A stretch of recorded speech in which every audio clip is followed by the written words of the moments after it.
1, 2, 3. Bendiciones, hermanos. Buenas noches nuevamente a todos los que nos escuchan. Saludos a todos los hermanos. Que la paz del Señor esté con todos en cualquier parte donde nos escuchan. Hoy continuamos con el estudio del Apocalipsis, de las 7 iglesias del Apocalipsis. Y hoy quiero que hablemos de la iglesia de Esmirna. La iglesia de Esmirna.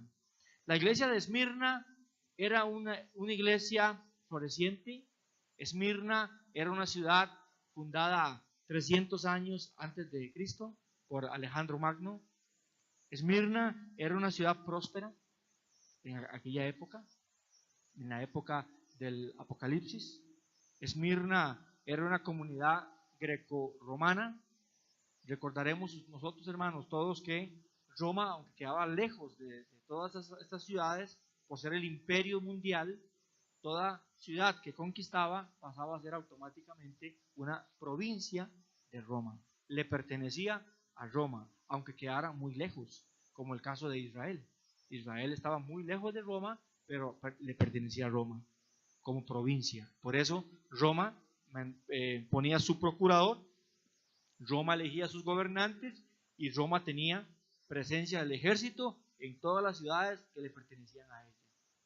Esmirna era una ciudad floreciente, una ciudad próspera, como les estaba diciendo, una ciudad donde se movía mucho el dinero, una ciudad donde había mucho cambio de moneda, y era una ciudad importantísima para el desarrollo de la riqueza y de la economía en Roma. Esmirna era el puente, una ruta importante que comunicaba la India y Persia, los reinos de Persia, con la capital en Roma.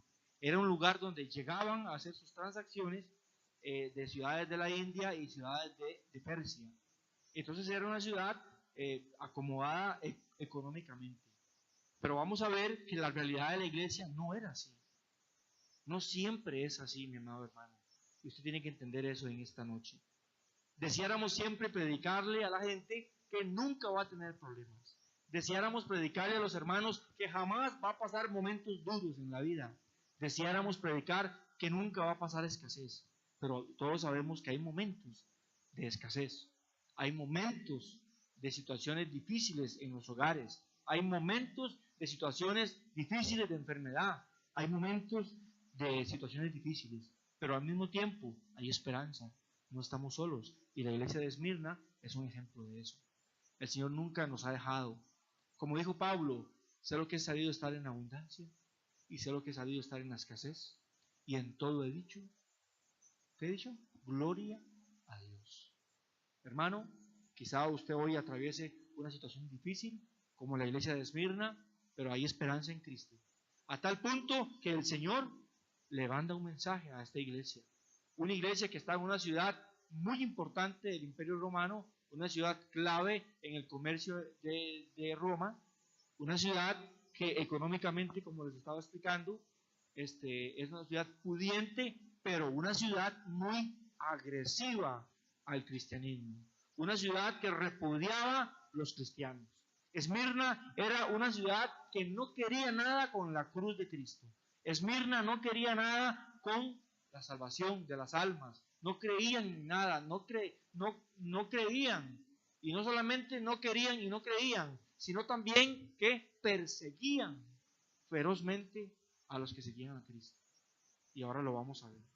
La historia nos dice, hermano, como les he venido hablando desde la introducción del Imperio Greco-Romano y la revelación del Apocalipsis, en el contexto en que fue escrito, y de cada una de las iglesias que hemos visto, siempre el Imperio Romano, la religión cristiana era ilegal.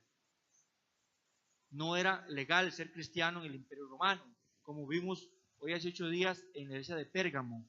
¿Se acuerdan? El montón de divinidades que habían y cómo había esa corriente de ser partícipe de las cosas de Pérgamo para ser verdaderos ciudadanos. Y el que no lo hacía era visto como anormal, era visto como un antipatriota. Por eso en Pérgamo el Señor reprende. Y como dice la palabra que es común en el mensaje de las 7 iglesias, el que tiene oídos, oiga lo que el Espíritu dice. Lo dijo tengo contra ti que no resistes a Pablo. Estás mezclando en todas estas doctrinas de la adoración a Zeus, a Esculapio, lo vimos en el ¿cierto? Hoy con Esmirna quiero empezar a decirle que, como lo he mencionado muchas veces, mis amados hermanos, habían ciudades y habían momentos y épocas donde la persecución a la fe cristiana era más o era menos. Todo depende del estado de ánimo del emperador. Todo depende de la región donde se encontraran.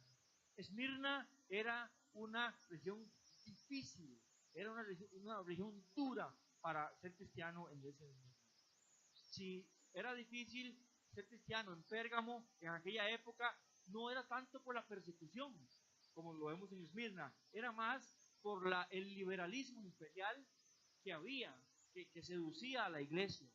Esa era la lucha principal en Pérgamo, pero en Esmirna podemos ver que sí era una persecución cuerpo a cuerpo, era una persecución literal, era un sufrimiento.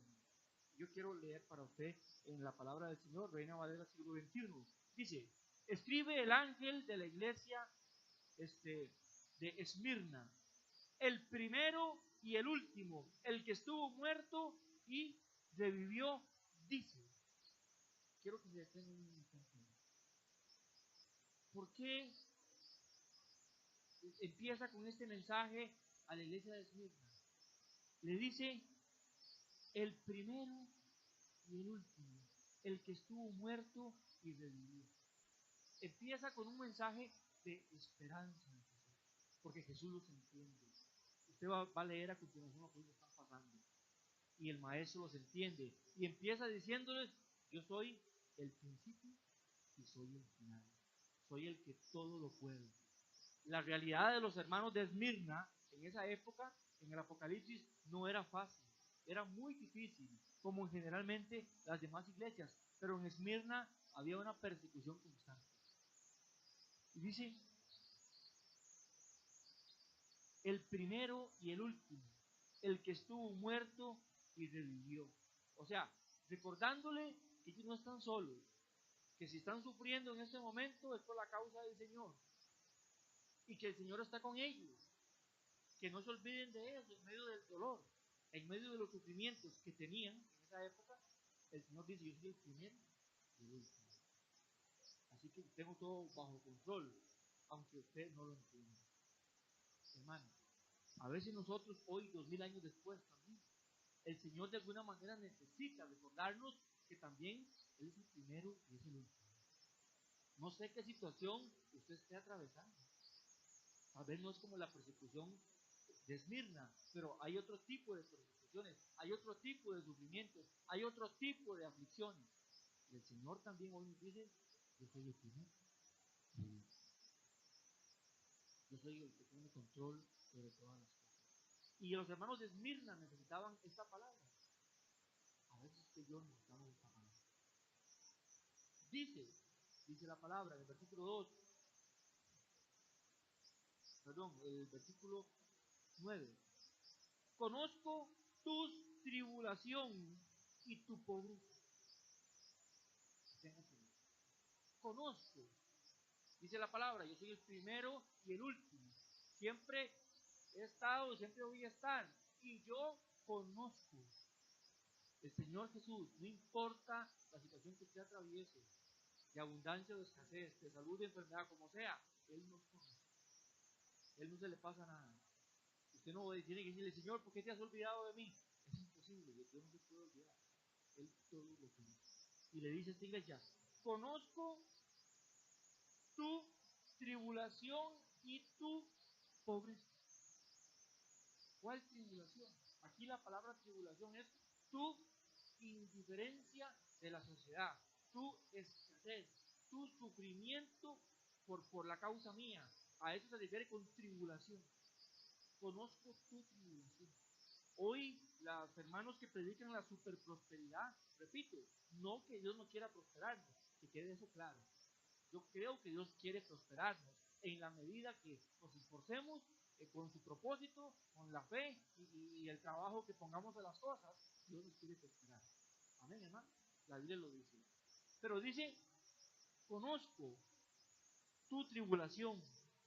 Conozco ese sufrimiento en el que estás. Conozco esa indiferencia de la sociedad en la que estás inmersa. Y tu pobreza. Esmirna, la iglesia en Esmirna era muy diferente que la iglesia de Esmirna. No es lo mismo. La iglesia está en Esmirna, pero la iglesia no es Esmirna.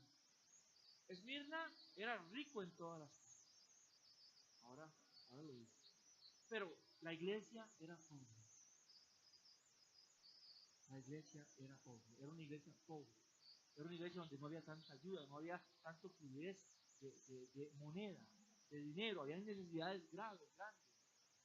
Y el Señor se acuerda, dice, conozco tu tribulación y tu pobreza. Era una iglesia con necesidad. Ay, ¿quién dice que la obra de que Dios no desea que nadie pase una necesidad? A veces hay que pasar alguna necesidad. Claro, no debemos acostumbrarnos a vivir en necesidades, pero así es la vida, hermano. Y algunos nos vienen a decir que es pecado ser pobre, que es pecado tanto pasar necesidades, que es aquí, que es allá. Y aquí tenemos una iglesia que es fiel. Bueno, vamos a ver. Pero el Señor dice, conozco tu pobreza. ¿Cuántas veces usted le ha dicho al Señor, Señor, no me alcanzan las cosas? Ya no doy más, ya no puedo estirar más, ya no me da. Y tal vez somos fieles. Hoy, después lo hago el comentario con respecto a una hermana que me contó algo, pero el punto es una hermana de otra congregación donde yo era pastor. El punto es que cada uno de los mensajes de las 7 iglesias del Apocalipsis, personalmente a mí como pastor, me ha venido hablando bien duro, bien claro. Conozco tu pobreza. Cuando habla de pobreza, habla de pobreza económica. No tenían. A veces uno quiere y no tiene. Pero en este tiempo era porque había persecución. Era muy diferente el contexto. En otros lugares no tenemos porque la gente no da. Y porque no sabe o porque no quiere dar. No es el contexto que está sufriendo la iglesia de Esmirna.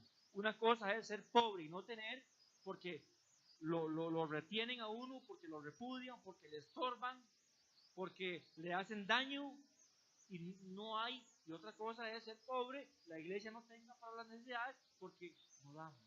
Es muy diferente. No confunde una cosa con la otra.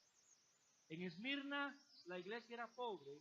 Muy posiblemente la palabra se está refiriendo a que esta persecución o esta tribulación que menciona el versículo se refiere a la ciudad misma de Esmirna en contra de la iglesia. No querían una iglesia en Esmirna. No querían al cristianismo. Entonces todo eso muy posiblemente mucho pueblo del Señor en aquella época quizá tenía su negocio, quizá tenía diferentes cosas y fueron quebrando, fueron perdiendo. La palabra aquí tribulación en el griego también se atribuye a una indiferencia, a un menosprecio. Entonces es muy posible que al propio gente de la comunidad no, si un hermano era cristiano y tenía un negocio, posiblemente no iban para que pasara mal. Y eso es muy bueno. Eso estaban pasando algo similar. La iglesia, no la ciudad, la ciudad era pudiente, pero la gente de la iglesia no, la estaba pasando mal. Y el Señor le dice, conozco tu tribulación y tu pobreza. Y dice, y sin embargo, eres rico.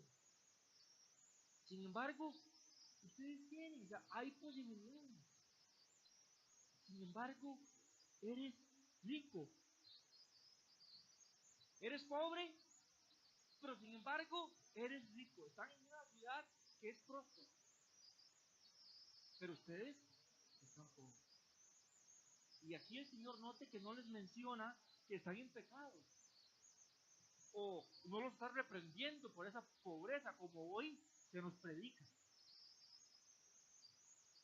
Y eso es lo que usted, hermano, miembro de esta iglesia, tiene que pensarlo.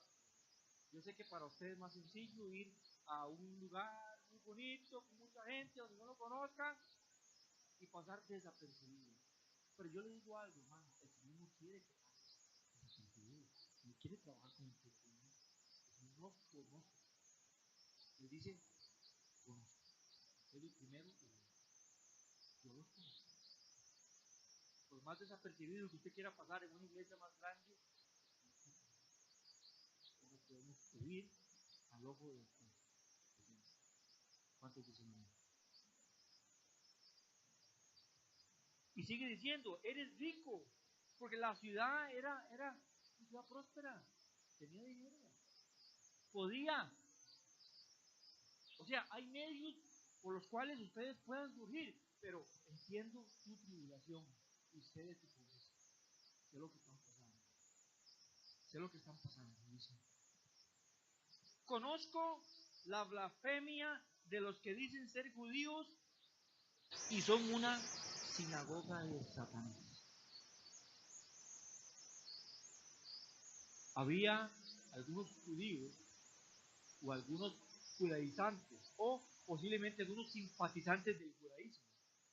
No está muy claro quiénes eran, pero eran gente que conocía de la ley de Moisés, que conocía un poco del cristianismo y se oponía a los cristianos de siempre. Se oponía. Habían falsos maestros, daban malas enseñanzas acerca de Cristo, acerca de una serie de puntos importantes de la fe cristiana, y estos judíos de esta sinagoga no eran de bendición para la iglesia de Cristo. Se oponían, enseñaban cosas raras, cosas malas, confundían, odiaban, herían. Y el Señor, mire cómo les trata, mire cómo les trata. Conozco la blasfemia de los que dicen ser judíos, posiblemente no eran, dicen ser, o sea, posiblemente no eran verdaderos judíos, posiblemente eran simpatizantes del judaísmo, no lo sabemos. El texto dice de los que dicen ser, me dice a mí que tal vez no eran judíos genuinos, judíos bien entregados, como si lo había en todo el imperio. Me parece que en particular, este grupo de gente que menciona la Biblia, eran gente que se acomodan a cualquier cosa y que lo que quieren es hacer problemas. Llegan a un lugar a destruir, a hacer problemas, a confundir. Y eso, mi amado hermano, es muy lamentable en esta época en muchas iglesias cristianas también. Ustedes saben de qué me refiero. Es muy lamentable, hermano, que una iglesia esté linda, esté bonita, se quiera levantar y lleguen 1, 2 o 16 a querer destruir una congregación. Eso es una sinagoga de Satanás. Y las cosas hay que llamarlas como son. Cuando una persona viene con una intención de poner en mal a un pastor, a un líder, delante de una congregación, de ir a hablar por las casas, de cuestionarlo, me extraña mucho que cristianos con tantos años en el Evangelio se presten para este tipo de cosas.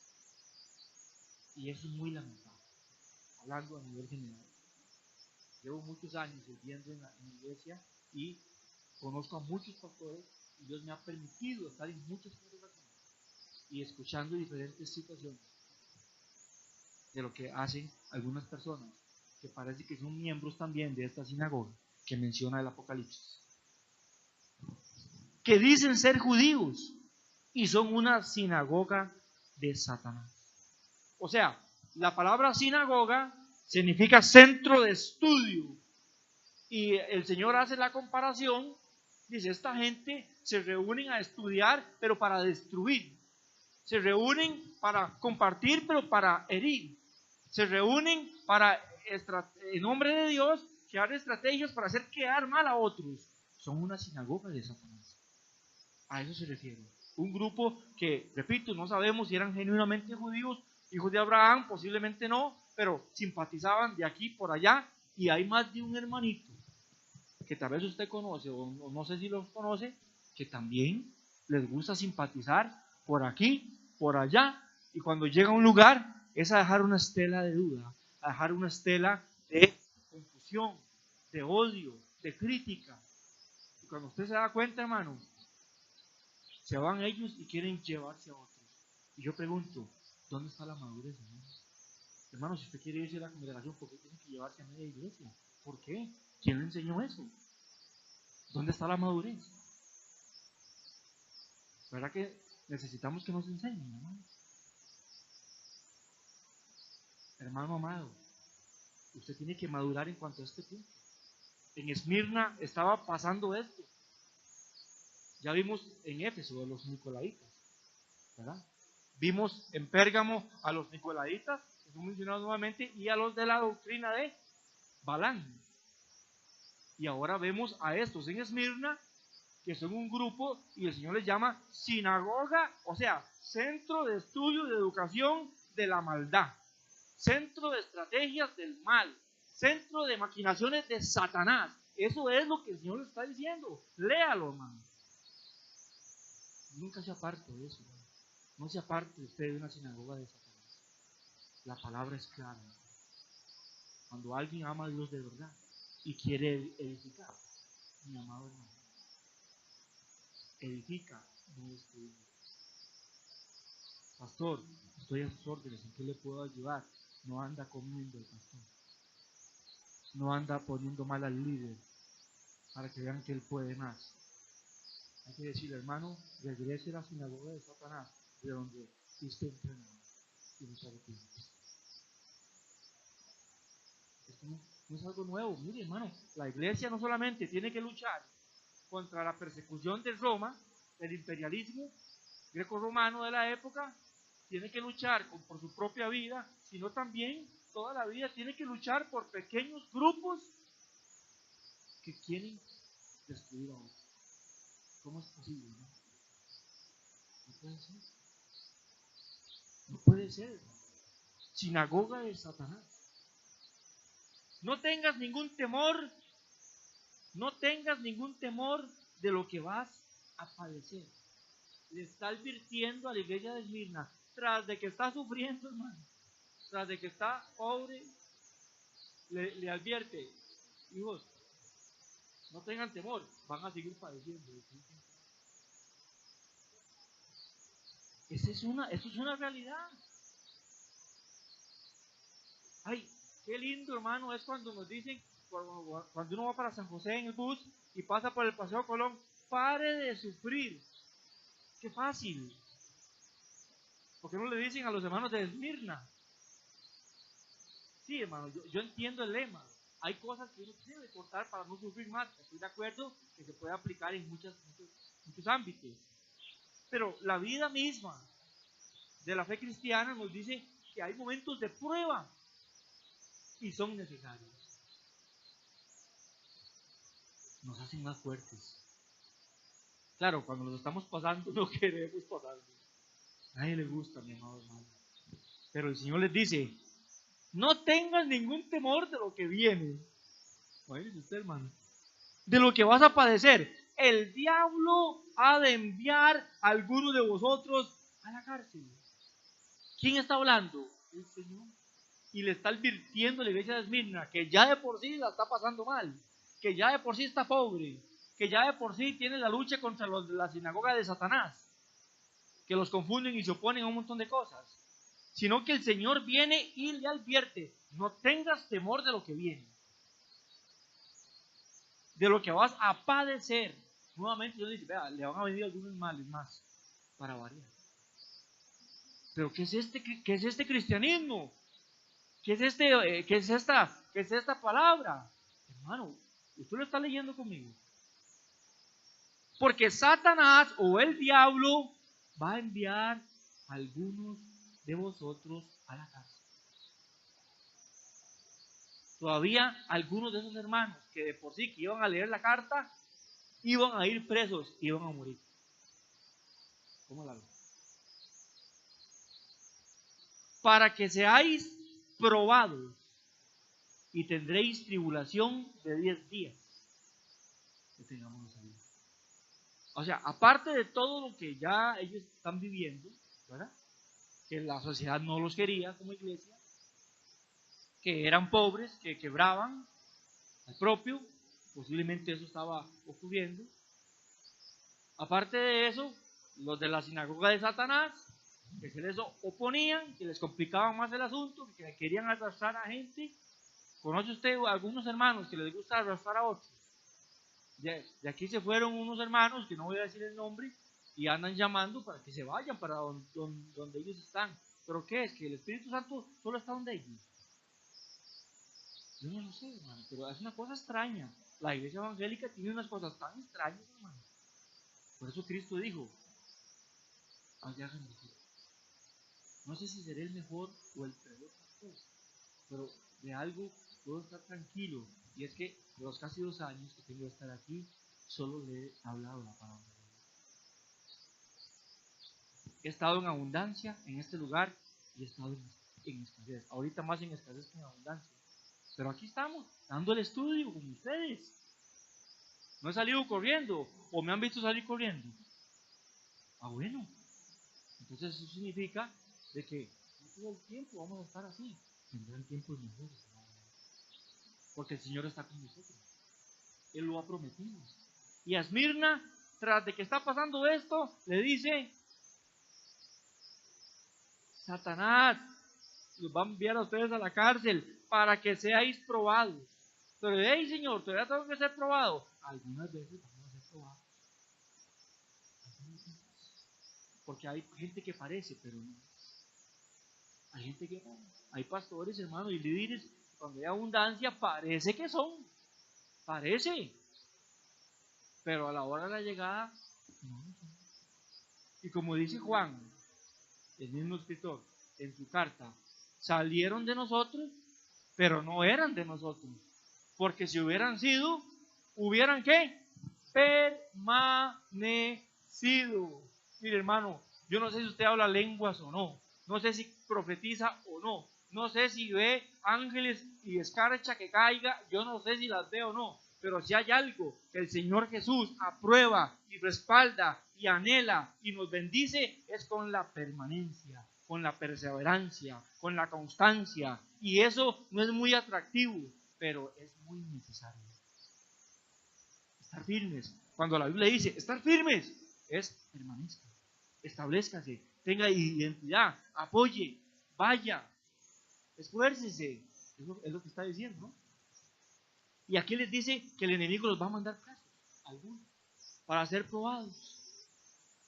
Dice, y tendréis tribulación de 10 días. Quiero detenerme en. ¿A qué se refiere con tendréis tribulación de 10 días? Posiblemente uno. Algunos pueden pensar, si hablamos de una manera literal, que vendría 10 días, o podría ser una expresión de viene un tiempo difícil. Viene un tiempo de más aflicción. Viene un tiempo muy duro, aparte del que ya están pasando. Pero de una vez se lo marca. Es un tiempo de 10 días. O sea, tiene un comienzo y también tiene un final. Hermano, su tribulación y la mía, su prueba y la mía, y todos los que nos escuchan, tiene un comienzo y también tiene un final. No desmaye, amado hermano.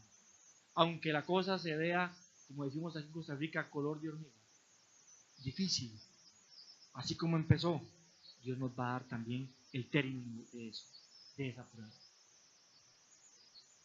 También algunos dicen que estos 10 días, no puedo asegurarlo porque el texto no nos deja, no nos da la total claridad. Nosotros no sabemos con exactitud qué pasó. Ellos sí lo sabían, sí lo entendían, o al menos su mayoría. Algunos dicen que era un periodo muy difícil que la iglesia de Esmirna y la comunidad de Esmirna y de la iglesia en general atravesó hasta el año 300, donde un emperador de los peores, entre ellos un emperador llamado Diocleciano,